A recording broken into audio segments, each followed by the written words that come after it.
नमस्कार। आप सबको गणतंत्र दिवस की बहुत सारी शुभकामनाएं। लोकतंत्र में हम सबको विभिन्न अधिकार प्राप्त हैं, तो यह सब हम सभी भारतवासियों के लिए बड़े गौरव का दिवस है। लोकतंत्र में लोकतांत्रिक ढंग से विरोध प्रदर्शन करना भी नागरिकों का अधिकार है। वो चाहे बॉर्डर पर बैठे किसान रहे हों और चाहे प्रयागराज में जो सरकार गणतंत्र स्थापित करने की कोशिश कर रही है, जो लाठी तंत्र को एस्टैब्लिश कर युवाओं को रोजगार देने की सरकार के पास स्थिति नहीं है, कोई विजन नहीं है, कोई फ्यूचर प्रॉस्पेक्ट्स नहीं है। और जब वो अपने अधिकारों की बात करें तो प्रयागराज से पटना तक लोकतंत्र में कैसे गणतंत्र और लाठी तंत्र स्थापित किया जा रहा है। माननीय प्रधानमंत्री जी सुभाष चंद्र बोस साहब जैसी टोपी लगाएं, हरियाणा विधानसभा के अध्यक्ष कहें कि सड़क दुर्घटना में मृत्यु हुई थी नेताजी की, एक दयाशंकर सिन्हा करके हैं, कोई अवार्ड भी उन्हें शायद पद्मश्री या पद्म भूषण प्राप्त है, वो बताएं कि औरंगजेब अशोक के जैसे था।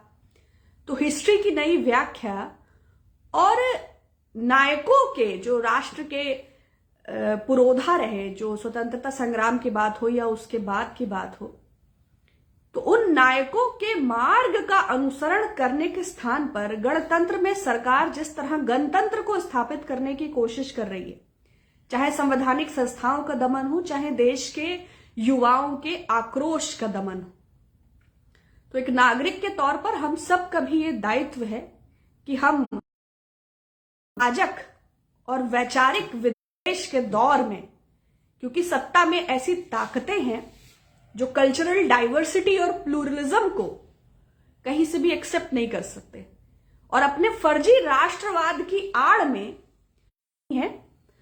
मुझे लग रहा है आपको शायद मेरी आवाज नहीं मिल रही है, क्योंकि मुझे लग रहा है कुछ network issues are there.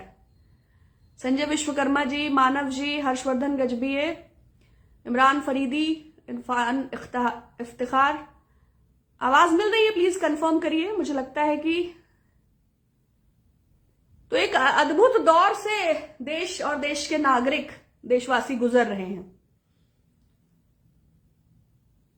Can you please confirm? I am not sure whether I am audible और not, whether I am clear. Can you hear me?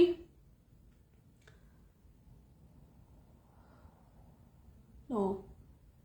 Anyways, a very happy republic day. अपने अपने स्थान पर अपने अपने दायित्वों का, अपने संविधान की रक्षा में जो भी नैतिक योगदान आप कर सकें उसको करते रहिए, आस्था रखिए। समय अवश्य बदलता है। जब जब युवाओं का जोश सत्ता से टकराया है तो देश और दुनिया में वो कहीं भी और किसी भी दौर के लोग रहे हों, उन्हें झुकना ही पड़ा है।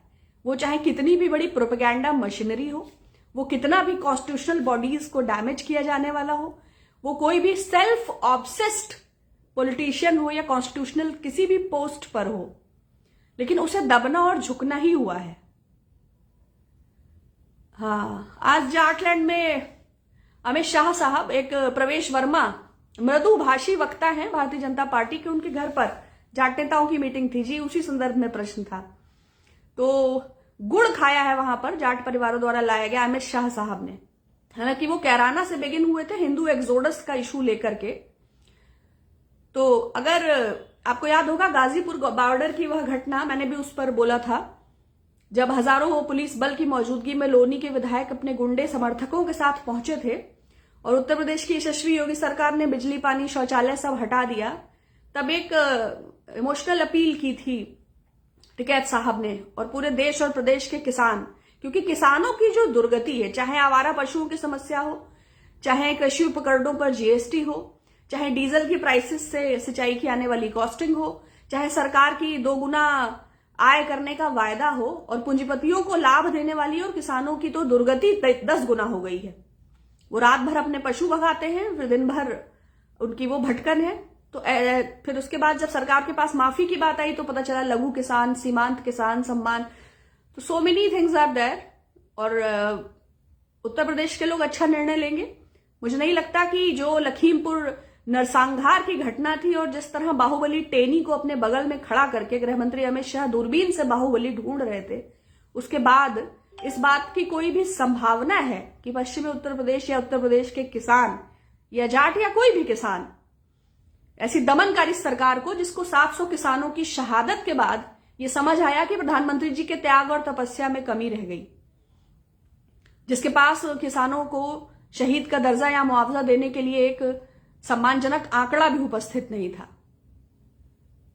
तो मैं समझती हूं कि लोग अपने विवेक से इसका निर्णय लेंगे और भारतीयता का जो नैरेटिव है वो ध्रुवीकरण की राजनीति और हिंदू मुस्लिम के नैरेटिव से श्रेष्ठ साबित होगा। लोग इसे समझ सकेंगे कि हमें सरकार से हिंदू पलायन या दीपदान या अयोध्या या काशी मथुरा से अतिरिक्त उन विषयों पर भी ध्यान देना है कि वो एनएसएसओ का डेटा क्या है, रोजगार की स्थिति क्या है, अर्थव्यवस्था के हालात क्या हैं, centre for monitoring Indian economy का डेटा क्या है, तो ग्लोबल हंगर इंडेक्स में हमारी स्थिति क्या है, जेंडर गैप में हम कहाँ जा रहे हैं। तो ये जो इलेक्टोरल बॉन्ड से सरकार की क्या फंड्स की क्या स्थिति है और हमारी सीमाओं पर क्या बदतर स्थिति में हमारी फॉरेन पॉलिसी है, क्या हमारी इंटरनल डेमोक्रेसी है, क्या हमारा कॉन्स्टिट्यूशनल सेटअप है, और इन सब के इतर हटते हुए सेंट्रल विस्टा प्रोजेक्ट जो इतनी बदहाली और बुरे दौर में प्रधानमंत्री जी का सेल्फ ऑब्सेशन, या फिर उनके बेड़े में मर्सिडीज का शामिल होना, या फिर अपने लिए 8,000 करोड़ का विमान कोरोना के काल में खरीदना, और दूसरी तरफ वो लोग जो लाखों लोग अपने प्रियजनों को खोकर, अपने रोजगार को खोकर 5 किलो चावल और 1 किलो चने की प्रतीक्षा कर रहे हैं।